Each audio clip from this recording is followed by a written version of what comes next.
So guys finally momo खाने plan भएर चाहिँ प्याज पनि ल्याइसकेँ हो, कोपी पनि ल्याएँ, सो चिज पनि ल्याएँ, हुचिङ पनि ल्याएँ। सो चिज चाहिँ किन हाल्ने भन्नुहुँदैछ भने चाहिँ भेज मोमोमा चाहिँ चिज एकदम राम्रो हुन्छ। सो हामीले चाहिँ मैदा नलिएर चाहिँ के लिएको छु, सुजी आँटा लिएको छु। सो प्याज कटिङ गरौँ भनेको त पुरा दिक्कत भएर चाहिँ मैले ग्लासले कटिङ गर्नु स्टार्ट गरेँ हो।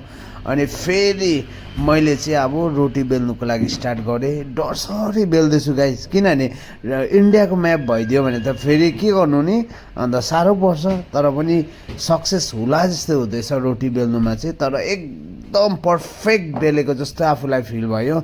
अन्त चाहिँ मैले फेरि मोमो पनि प्याक गर्नु थालेँ। यो मोमोको डिजाइन यसरी गर्दै गर्दा चाहिँ एकदम साह्रो पर्यो मलाई। तपाईँहरूलाई साह्रो पर्छ पर्दैन कमेन्ट गर्नुहोस् है ल। अनि कस्तो लाग्यो भने चाहिँ आज मैले फाइनली यतिसम्म चाहिँ मैले कम्प्लिट गरिसकेँ। हेर्नुहोस् त कस्तो लाग्यो तपाईँलाई मोमोको डिजाइनहरू, सेपहरू राम्रो भयो कि भएन सो कमेन्ट गर्दै गर्नुहोस् हो। दुःख सुख बनाइ चाहिँ सकेँ हो। फेरि मैले अन्डा पनि लिएको थिएँ, त्यो चाहिँ भनेको थिइनँ नि त। अन्डा पनि आयो हो, अनि त्यहाँबाट करेन्ट पनि आयो। सो फाइनली मोमोको टेस्ट चाहिँ गरिसकेको छु। आमा एकदम राम्रो लाग्यो। सो कमेन्ट गर्नु।